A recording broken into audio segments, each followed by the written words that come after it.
Bene data bakundwa b'umwami Yesu Kristo, mwese abakurikira izi nyigisho tubahaye ikaze mu biganiro bya SAVEUR divine.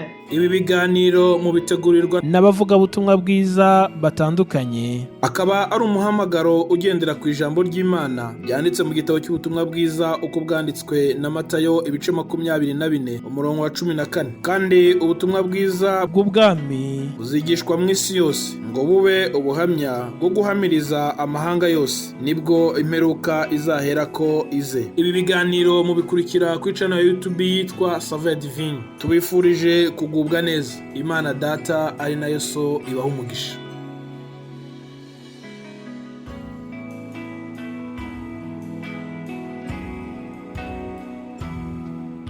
Yesu Kristo umunyanazareti ashimwe kandi ahimbazwe. Ndabaramukije amahoro y'umwami wacu Yesu Kristo. Mwese abakurikiye kino kiganiro SAVEUR divine, ubuntu bw'Imana bubane namwe. Shimye Imana ko itwongeye umunsi wo kubaho, ikaduhana kano kanya keza ko kuganira amajambo y'Imana. Mwene so Kwizera Fabien, ndabipfurije umugisha muri kino kiganiro kandi ndabipfurije guhembuka. Dushimiye Imana rero ko tugeze kuri uno munsi wo gusozera kino cyumweru. Nkuko mubimenyereye mu kiganiro SAVEUR divine tugira gahunda canke programme yo kumva no kuganira ku ijambo ry'Imana duhereye ku munsi wa mbere kugeza ku munsi wa gatanu, kandi icumweru cyose kigira teme canke ijambo ry'urufatiro tugenderako kugira ngo twumve ico Imana itubwira. Rero kuva ku munsi wa mbere gushika ku munsi wa gatanu twaganiriye ku ijambo rivuga ngo ingeso canke inyifato z'umukristo. Imana ishimwe kuko yavuganye natwe. Twumvise ingene umukristo akwiye kwifata, twibukijwe inyifato canke ingeso dukura hano mu gitabo cy'ibyanditswe byera Bibiliya, aho abakozi b'Imana batandukanye harimo Pawulo bagiye barabyandika ku ngeso z'umukristo, ibikorwa inyifato ijanye n'umukristo n'uwamenye Imana. Mu kurangiza rero ino teme nifuje ko dusoma rino jambo dusanga mu Bikorinto ba kabiri, dusome umurongo waho w'17. Haravuga ngo nuko rero umuntu wese yari muri Kristo aba icyari mwigisha, ibya kera biba bihise, byose biba bicitse bisha. Amen. Dusozereye kuri rino jambo dusomye hano kugira ngo tugire ijambo dufata canke dusigarana mu myitwarire canke mu ngeso z'umukristo. Twumvise byinshi abakozi b'Imana, Imana ibahezagire. Twarumvise ku mukristo akwiye kugira ubugwaneza, urukundo, kabana amahoro n'abantu bose, kavuga amajambo akomeza abandi, aremesha abandi, akaba intangarugero, akaba icyitegererezo haba hagati mu bizera, mbere akaba n'icyitegererezo no mu batizera. Ibyamwa yama bikaba ibyamwa byo kugororoka, kugira ngo n'abamwitegereza babone bati by'ukuri urya n'umukristo, agenda nk'umukristo.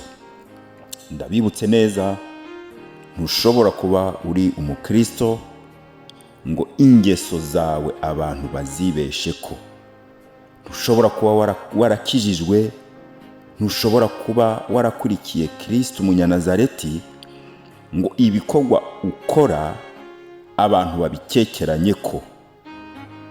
Ni ngombwa ko ibikorwa dukora abamenye umwami wacu Yesu Kristo bakanamwakira byo nyene ubwabyo bivuga kugira ngo abantu naho tutokwivuga mu gihe ndakijijwe yewe ndi umurokore, ariko abantu bakavuga bati ibikorwa by'ujya muntu ni iby'umukristo.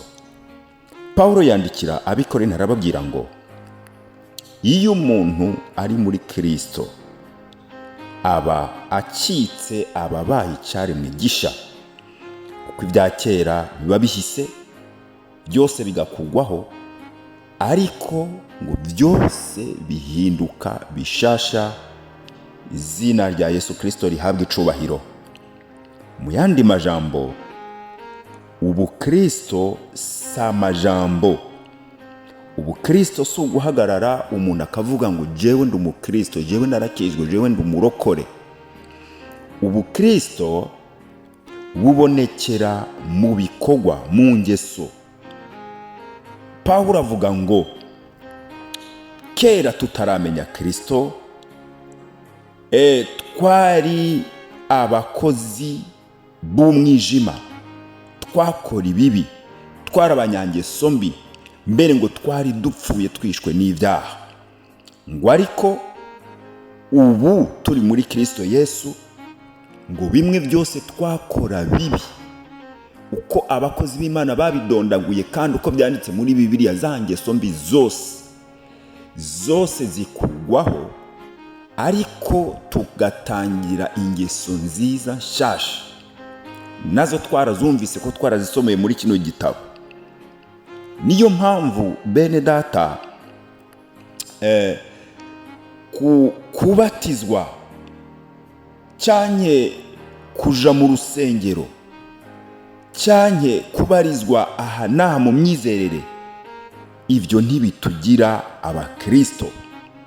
Ikintu kitugira kuba umukristo ubwa mbere ni ukuba muri Kristo Yesu.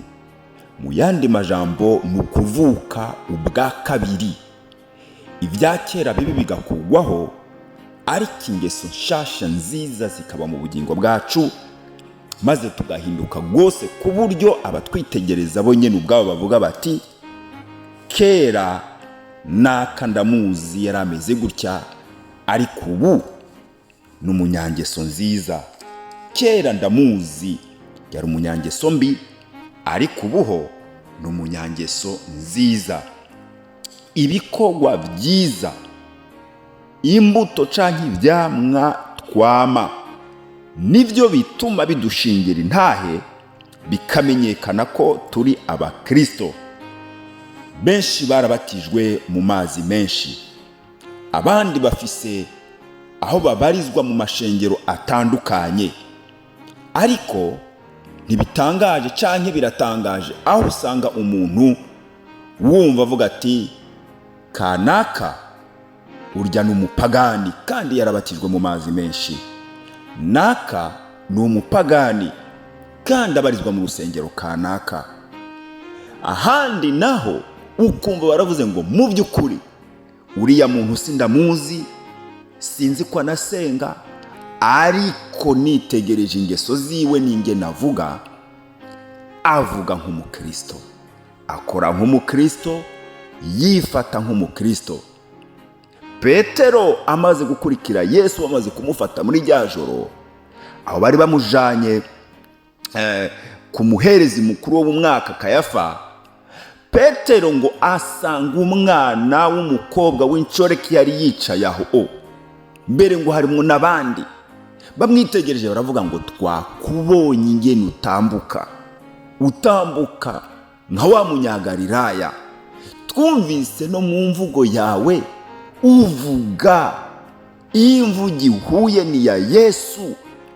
Twabonye ingene wifata, wagerageje kwiyumanganya no kwiyorobeka, ariko twamenye ko wewe uri umwe muri bamwe bakurikira canke bagendanye na Yesu. Mwene data unyumva, uyu munsi imvugo yawe, ibikorwa byawe nivyo bizerekana by'ukuri ko wavutse ubwa kabiri. Ingene wifata, abantu nibo bazogushingira intahe, ubuhamya buzova mu bikorwa ukora. Imana yacu itugirire neza. Rero bakundwa mu mwami wacu Yesu Kristo, ubukristo, ingeso nziza z'umukristo ni ibikorwa byiza, ibikorwa by'umuco, ibikorwa dukura ku mwami wacu Yesu. Imana ibahezagire, nkabipfuriza naje nipfuriza kugira ingeso nziza zikwiranye n'umukristo. Nawe utarakira umwami wacu Yesu Kristo, ukiri mu bikorwa by'umwijima, ibikorwa bibi, mu ngeso atari nziza, Yesu aracari ku ntebe y'imbabazi. Uyu munsi mwakire mu bugingo bwawe, wihane, umwaturire ibyaha byawe, arabihindura bisha, maze witwe umwana w'Imana, witwe icyaremwe gisha, maze aguhindurira ingeso. Abakubonye ejo, uyu munsi nibakubona bagutangarire, bavuge bati koko uyu muntu yarahindutse. Mwami Imana abagirire neza. Ndabifurije umugisha, amahoro, ubuntu buva ku Mana tukaronkera muri Kristo Yesu Kristo umunyanazareti. Amen.